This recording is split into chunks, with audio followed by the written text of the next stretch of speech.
So welcome back to Restless. You know I'm out of breath? You are. Because am I out of breath? No. Because just went for a run because I want to look good. Because now that we're doing YouTube, you got to look good, right? This is true. You do. But we were talking earlier, and I just found out Diane's pet peeve, which is slow walkers. This is true. Yeah. Like, so you run every day, Diane. I do. Yes. Yeah, and is this like when you're running and people are walking in front of you and you have to dodge them, or like you're walking with them and they're just too slow for you? It's more walking with, but yeah, I guess I do tend to, pass people who are going very slow. That's fair. Yeah. That's fair. That's understandable. Yeah. I like to walk at a fast pace, not. Yeah. Did you do like the big arm swinging things? To get the extra exercise with weights in your hands too? With weights, yeah, you could do with weights in your hands. Personally, no, but no, honestly, pretty hilarious. I've seen people at the beach in Greenwich doing that. You're walking very fast, very, But trust me, this does have to do with our topic. This banter. But like for me, I one time got for a gift a gym membership, and so for 6 months I worked out in this gym, and I hate it because I felt so self-conscious. Everyone was watching. Everyone's watching you. Now, Lauren works in a gym. I do. Do you work out when you work there or no? I do. That's why I work there. Oh, to get so my membership is free. Oh, really? Yes. I didn't know that. Yeah, that's the whole purpose. So obviously you have no problem working out in front of other people. I do, actually, which is why I'm at my gym, which is Orange Theory. Okay. So I used to be at the Edge. I did not like it because of exactly what you're describing. I've been an athlete my whole life. I've done through different trainings, especially with competitive ultimate. So I know how to create a circuit, squats, lunges, different movements, get your heart rate up, lower body, upper body, whatever. But when you do that at a regular gym, people are looking at you and it's uncomfortable. So at Orange Theory, you're all doing your own thing with your own weights, but you're doing the same set of exercises and no one is watching you. At the same time. It's a totally different experience. Yeah. It's not group fitness and that we're all moving to the right and moving to the left. It's not that. It's I'm lifting my weight at my speed, but we're following the same circuit. Oh, interesting. Okay. So there are no eyes on you. It's a totally different environment. And people are more kind of on your level? Like, is it like filled with bodybuilders? With No, it's a total range. So it's more women than men, but there are super skinny people to very overweight people to very muscular fit people to elderly people to young people. Okay. Because again, like you're choosing your own weights. You're Yeah. running at your speed on the treadmill. Sure. And the other reason I like it is because you're being coached. So for me, I work way harder just because there's someone in the room telling me to do it. Oh, good. Yeah. That's a good and model. they do walk around and tweak my form, and every single time they make the slightest tweak, like turn your wrist out on this shoulder press, and you feel it so much more. Oh, really? It's like, it hurts, right? Or then on the treadmill, they coach you to increase your speed, and then you get rest, or an all out is like as hard as you can go for short bursts. So I'm sprinting and running, and I actually get a workout, whereas if I just run on my own, I wouldn't do that. I wouldn't be like, okay, I'm going to do a minute. I like a 30-minute speed, and then a push pace is what they call it, and then a sprint. I just wouldn't do that. Yeah, sure. So anyway, that's my gym. I could work out as many days a week as I want because I work there, but my schedule is so busy, so I can barely make it 3 times a week. That's the goal. It barely happens. Yeah, I hear you. But I like it personally. I think working out can be a vanity thing for some people, but it's good for your mental health. It's good for your brain. It's good for all these systems in your body to work to your max, right? So that could be running sprints for someone. It could be doing a walk, but at a faster pace because we're all different. Or when you vary it like that, it's just the length. Like sprints, shorter bursts, walks, longer bursts. You just want to get your heart rate up, right? And get your heart rate back down to get good cardiovascular health. Sure. So that's it's not all vanity. No. Father Joseph. Of course not. I work out too. I know. But that's actually our topic today. Now that we've had a long introduction about our workout habits. Vanity. Vanity. Because, we do spend, in fact, I did a research because I was doing a homily on this, but the average American spends $1,700 a year on beauty products. Wow. From shampoos to, facial stuff to whatever. I don't know. Like, I don't know if they even considered things like earrings and rings and, whatever else you're wearing. But, so much of the stuff that we do indeed for external beauty. But there's something that seems natural about that, right? So when does it cross over into vanity? You know, I mean, it seems natural to want to be beautiful or handsome or good looking. Mm-hmm. Is it good, bad, indifferent? How does that impact our spiritual life? Well, to Lauren's point, I mean, working out, we do have an obligation to take care of our bodies, right? Because we're body and soul. So, and we're meant to move as well. Yeah, unfortunately, our modern world's very sedentary. Yeah. Most jobs are staring at a computer screen. Mm-hmm. So I think exercise is really good, and you know, I mean, it's good for your mental health. It's good for your relationships, probably, just to be able to take a break, decompress. Mm-hmm. Quite honestly, I mean, I run every day. I don't go to these gyms, but I love to get outside. The sun, you know, it's just good for your body, I think, to kind of, you know, number one, to take a break, de-stress, come back to something more alert. I think I'm honestly more tired if I don't work out. Yeah, but I think that's actually true. Yeah. I guess where it becomes, like, I'm just thinking about working out specifically, where it can become sort of a vice or vanity is when you feel like you need to do something in order to, you know, look a certain way, or like, I absolutely have to do this and nothing's going to get in the way. And if I don't get to the gym or if I don't do my run, then I feel like I am less than human or nothing. You know, I think it can become obsessive because you think that you need that in order to, what, you know, you define, like, look a certain way, whatever it is, and that can be dangerous because our life is not, you know, that's not the end goal of the life. The life is, you know, the end goal of our life is to know, love, and serve the Lord, and, you know, we're to use the things of the earth and take care of our bodies, you know, in order to serve Him. So as women, yes, which is what you are, not me, but you are. Do you feel a cultural pressure to look a certain way? Or to have a certain standard of beauty? Did you feel that when you were a teenager? Do you feel that now? I don't think I could say no. There's definitely pressure. Really? Yeah.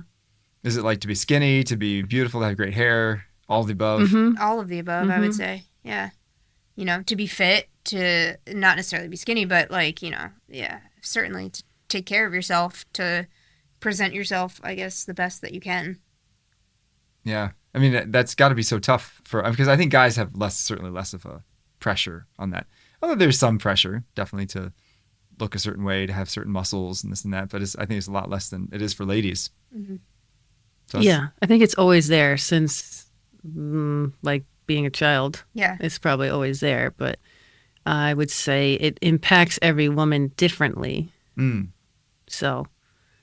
And there's different levels I think you can go, especially, I mean, I'm just thinking of the makeup, you know, some people I think some girls get so, feel like it's almost like keeping up with the Joneses in the sense of, okay, well, all these girls are dyeing their hair and, you know, straightening it or curling it or, you know, and then you feel like you need to do that in order to sort of, you know, like if you're dating to get the attention of the guy. I'm not saying I'd do that, but like, you know, there is, I think, a pressure there to kind of compete or keep yourself at the level of what other women are doing. But everyone has a different standard of beauty too, because some of that stuff just looks terrible. It does. Yeah, I think we're all different, right? I'm sure we all know women who are made up every single day, every time you see them, no matter what they're doing. Mm-hmm. That's certainly not me. You know, like I make myself up for nice events that I go to generally. I blow dried my hair for this because there's a camera here and I have wavy hair. I'm not the type of person where I just can get up and my hair looks perfect. That's some people, but my hair type is not like that. So oftentimes I put in a ponytail and that really works well for me. Special occasion, right? Like that you do yourself up. It is funny how the things that we do for beauty sometimes, as you were mentioning, kind of are bizarre and don't really look beautiful. Mm-hmm. Like, I mean, I think about the trends when I was, you know, a young teenager. For guys, the big thing was to have these giant pants. They were like elephant pants, we used to call them. You know, the jeans that were just like, you so could fit like wide. 3 people in these pants. And I don't know why. Like, they didn't, like, looking back, I'm like, that was dumb. Why did I do that? But you went along. See, I totally went along. My mom has said to me so many times, that's not in style anymore. I'm like, I don't care. I've never been someone that is into fashion at all. And I don't follow the trend, so I don't care. Like, if something looks nice on me, I mean, what's in fashion now? Crop tops all the time. I'm a taller person. Everything is short now. It's so annoying. You know what's also in fashion is the ripped jeans. Yes. Yeah. I But did cannot that ever wrap go my out? head around that. Huh? Ripped jeans, has that ever gone out? I mean, I don't feel like remember that's it when I was always been growing around. up. Really? Oh. I don't.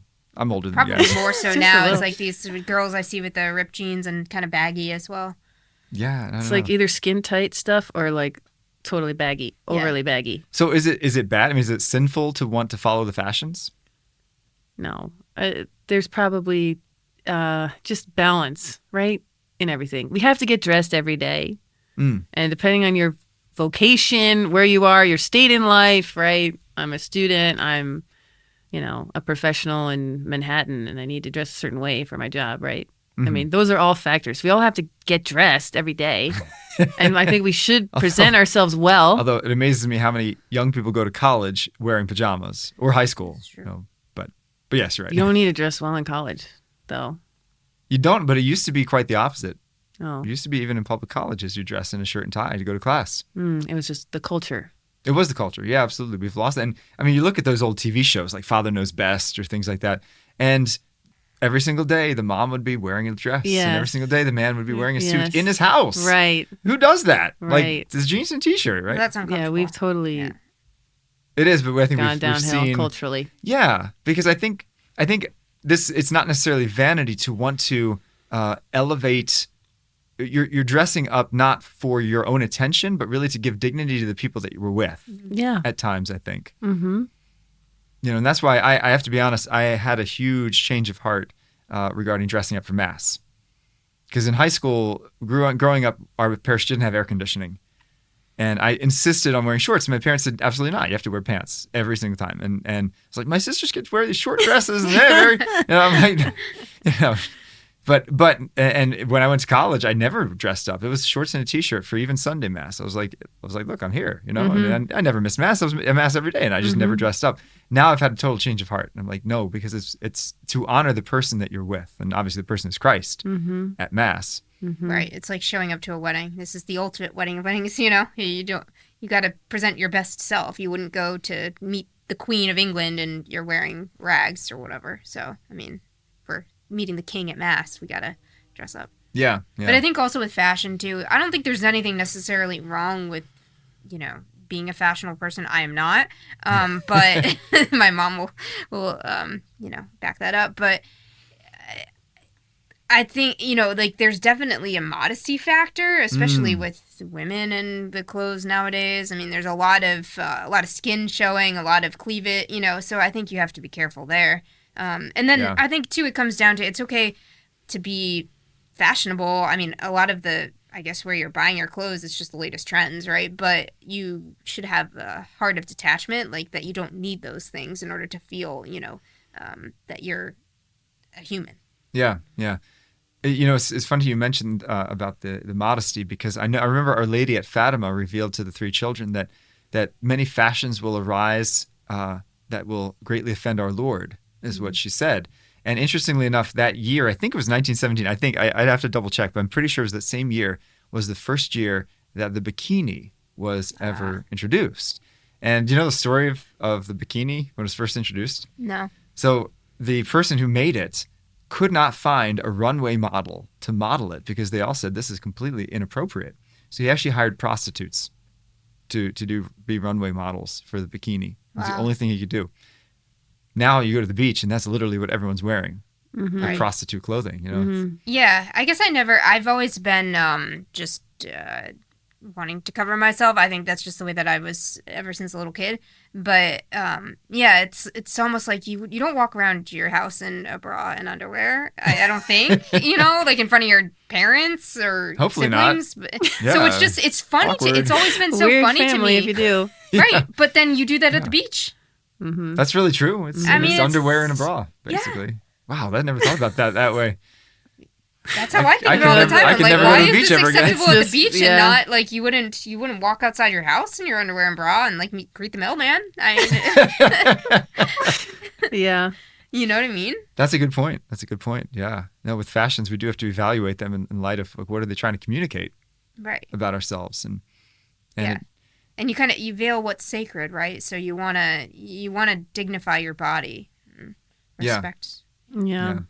There's probably an emptiness there, with Yeah. so many of these women that Yeah. just show off their bodies. That's their sense of worth, Mhm. is that Yeah. they look good and they get attention. But then it's sad too, because as you get older, there's so much of the industry, dedicated to looking younger and these surgeries and everything. Because inevitably, we all get old, right? We all get wrinkly. We all get, whatever. And so if you're placing your happiness and your worth in how you look, I mean, you're just bound to deteriorate. So Your Yeah. body will rot in a grave at some point. yeah, It's there's probably only so a much you great can do. stress, too. Yeah. These people that Yeah. invest so much in staying looking young. Yeah. Not too long ago, I turned 40. We're recording this in April, and my birthday was about 2 weeks ago, actually 10 days ago. And it strikes you when you're 40, and you guys aren't there yet, but it just strikes you like, wow, all right, I'm on the second half of my life probably. I mean, maybe, who knows, but probably. And it's the second half that's not better than the first, physically speaking. So your body starts to decay, and I've lost my hair, as all of you can see on YouTube. As I see, none of you who are It's watching still YouTube there. remember when I had a beautiful coiffed hairstyle. Right? But and there's two things that strike you. First of all, there's like almost like a not a mourning. That's too strong of a word, but like a death of you're like, my youth is not coming back. Like it's only going to get worse from here, physically speaking. So there's kind of like that shocking memento mori, almost like remember your death when you see your hair losing. And I think that's why a lot of people want to avoid looking older, because they don't want to think about death Oh, coming. sure. Yeah. Maybe it's a visual reminder every time you look in the mirror and you see wrinkles or gray hair. So we pluck it out. But I think the other element is that our culture does not revere the elderly anymore. No. And so many cultures in the world did and should, but now we always worship youth. And so everyone says, if you want to remain relevant or popular or this or that, you have to be young, when it's really kind of a shame, since I think it's just our culture needs to regain a reverence and respect for our elders. Yeah, and I mean, there's so much focus on the external, but it's really the internal, because we're getting older by the day, but hopefully just in terms of our spiritual life, we're growing so much. That should be the goal, Yeah. with the hope that we get our resurrected bodies back in top form, That's going to be exciting. I'll have hair again. Yeah. I hope. More hair than you Will had God before. keep you bald? I don't know. More hair than ever. Gonna look like Fabio. It's my life goal. My eternal life goal. Jesus had long hair. So maybe True. you'll have long curly hair. That'd be so weird. That would be weird. But so as a young adult though, who is perhaps feeling a discerning call to marriage, I would think, and you tell me if it's true or not, I would think you would have to probably pay a little bit more attention to your appearance than versus if you're a younger person who's you're really not in the market for dating at the time, or a married person who, what do you think? Like, do you think like right now as a young adult potentially discerning marriage, this is kind of where your appearance really matters? I really think it just depends on the person. There are plenty of married women that stay looking fantastic, right, every single day that they go out, because that's their inclination. Yeah. That's how they present themselves to the world. Yeah, Should- that I will mean- still put on their makeup regardless Yeah. of the fact that they're Should we? relationship. Because I mean, to put on makeup, I don't know how long it takes, but I'm imagining that's time away from prayer, away from good works. So is it worth it to spend that time to put on makeup? And Probably depends how much, because Yeah. I don't really put on makeup, so just like some eyeliner or something. But the more you put on, it's a pain to take off, which is probably, that too. probably Yeah. why I don't do it. I don't know. So is there a point in which it becomes sinful because it's overdoing? I'm sure there are plenty of people, guys and girls, I would say, right? Even if there are guys who are in the gym too much, like going back to the beginning, where their vanity is taking over their lives. And Yeah. it's their thought process and thinking how they look and checking how they look. They're distracted then from the moment they're actually in. Or if they're shopping for more clothing, more shoes, how many more do you need? Yeah. That's vanity. And do you really need the name brand? Because is a Gucci purse really any different than a regular purse? Right. And then the bigger question is, you're so focused on yourself. Like, what we're meant to sort of be living for others Yeah. and for God. So if you're so focused on how you look and how others are perceiving you, it's like this innate selfishness that we all have, but that we have to break and that we're called to break through our vocations or, whatever God has called us to do. I remember having a conversation one time with a young man in college who was working out 3 hours a day. And he said, "Is that a sin?" And I said, "Well, how much are you praying?" Not. Well, okay. I mean, it's like, Yeah. it's not necessarily a sin per se to work out 3 hours a day, although I think you could probably use some of that time for better things. Mm-hmm. But if you're not taking care of the one thing that's going to last, your soul, then, Yeah. It becomes too much. So it's balance, really. Yeah. So it's hard because I want you guys to give me a hard and fast rule of like 10 minutes a day of like taking care of your appearance and then. But I don't think you can. That would be reasonable. Yeah. If you're crossing over like an hour and a half, maybe or more every day. Yeah. In terms of just taking care of your skin and it's hair. It's like border. Like you have to be. I think you have to present yourself well and be cleanly. Like cleanliness is good. It's good to take care of your body because, God has given you your body and we're meant to glorify him in it. But at the same time, I mean, obviously if you're spending hours doing your makeup or for guys doing their hair, the hair products, whatever they do. Anti-balding. Yeah, put the Rogaine up top. No, it's too late now. I'm sure there's plenty of guys who spend more time doing their hair than like I do, so.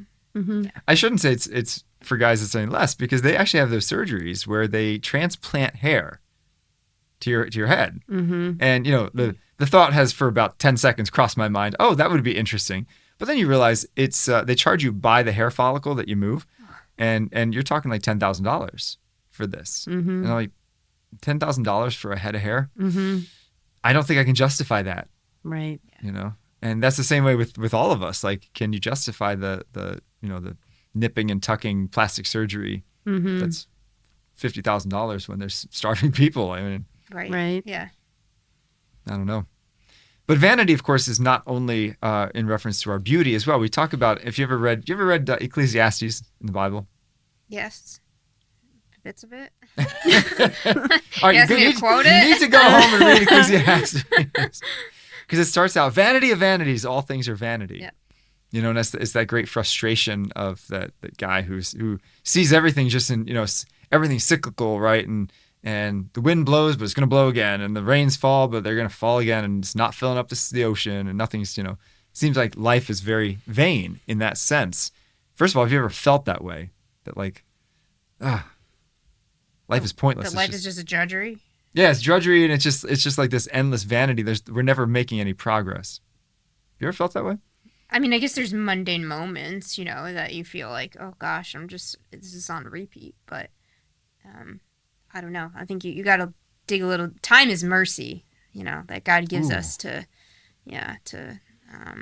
work on ourselves and to grow in virtue and to like realize and live what is actually important. So you can look at it as, but you could look at it as this is God's greatest gift to you and you better use it well. I like that saying, time is mercy. Mm-hmm. Yeah. I think I feel that way sometimes in Mass, in ordinary time. When we're just going along and we've done it the prior year and the prior year and the prior year. Yeah.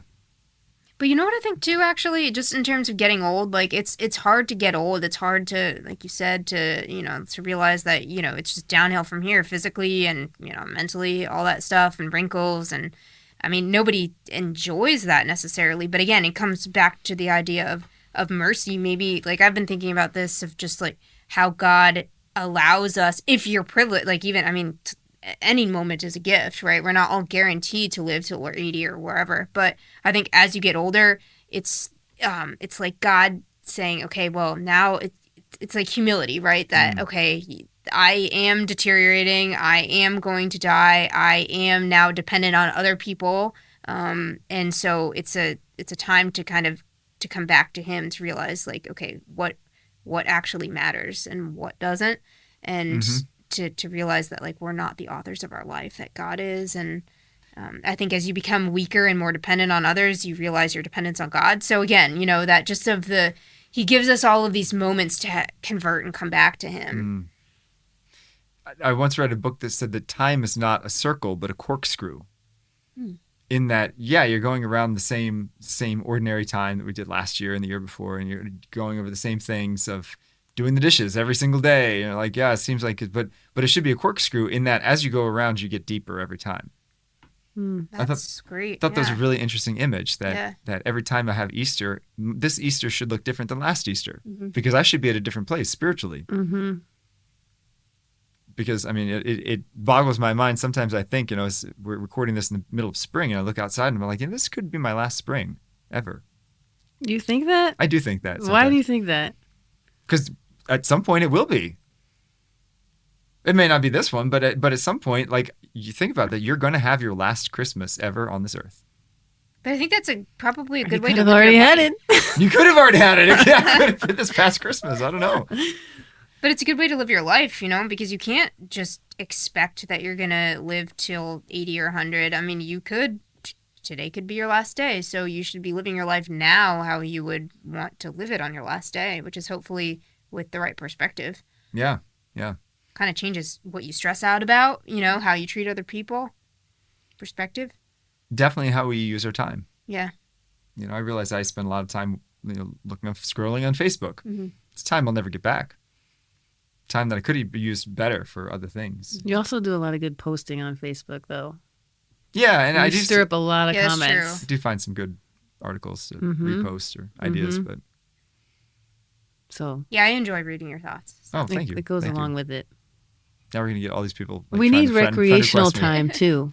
Yeah. Right? We need to unwind It's and true. It's true. So it's really all just about a matter of balance, Mhm. right? Taking care of our physical flesh, taking care of our time. So Are you doing your prayer time every day? Are you Right. going to mass every day? If that's something you're called to. I don't think everyone is, but yeah, if you can Some people fit in are. your schedule, Mhm. not. There's also working on virtue, right? Because we can't just do all these. You can be doing all the right things, all the good actions, but you have to, love is all that counts in the end. So we need to go to these things with the right intentions, with charity, which is, a supernatural virtue and something that we need to pray for. Right. And I love that because I think that's a great way to sum it all up because even when we're working out or when we're taking care of our appearance, that can be done as an act of love, Mhm. right? An act of love to God who gave us this body that we're hopefully good stewards of. An act of love to our neighbor that, I have a friend who's a plastic surgeon. And one time I said, don't you think your job's a little shallow, And he said, no, I'm helping people, especially that are, in marriages, to present the best temple to their spouse. And I thought that was an interesting rationalization for his job. I'm not sure I totally bought it, but it's an interesting idea that you look beautiful for the other person, so it's an act of love Yeah, to take to care say of yourself. to say for you are yourself. Yeah. worth looking good for. I could say that to some men, like trim your eyebrows, please. Is that what you terrible. noticed about? Oh gosh. Guys? Yeah, somewhere it's Crazy. like totally overgrown on the side there. It's like not hard, No, it's not hard at all. I don't know how people miss stuff like that. I noticed some people when shaving they miss like big splotches, like there's big bushy. I don't know. Maybe Yeah, they're just not looking in the mirror. I don't I guess not. How do you not shave? You're tired in the morning. I don't know. Maybe they shave with their eyes closed. Bad idea. But a lot of these things, when I go for a run, I pray the rosary, and it's all prayer time. I'm constantly just meditating on mysteries. So I think it's easy to judge sort of the external activity of, this girl's obsessed with running. But I actually use it of an offering for a lot of different things, my own Sure. spiritual growth, salvation of souls, intentions and things like that. So, yeah, And it could all be mixed. I think one big key too is not to take an undue pride Yeah. in our appearance or our bodies. Yeah.